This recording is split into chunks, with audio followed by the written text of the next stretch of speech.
Governor DeSantis signed a bill to criminalize acts of anti-Semitism. He signed it on his visit to Israel. HB 269 makes it illegal to leave material on private property that intimidates residents.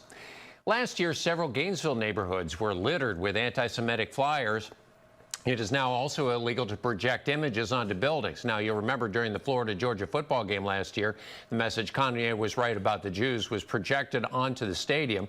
The bill also allows people spreading hate to be kicked off university campuses.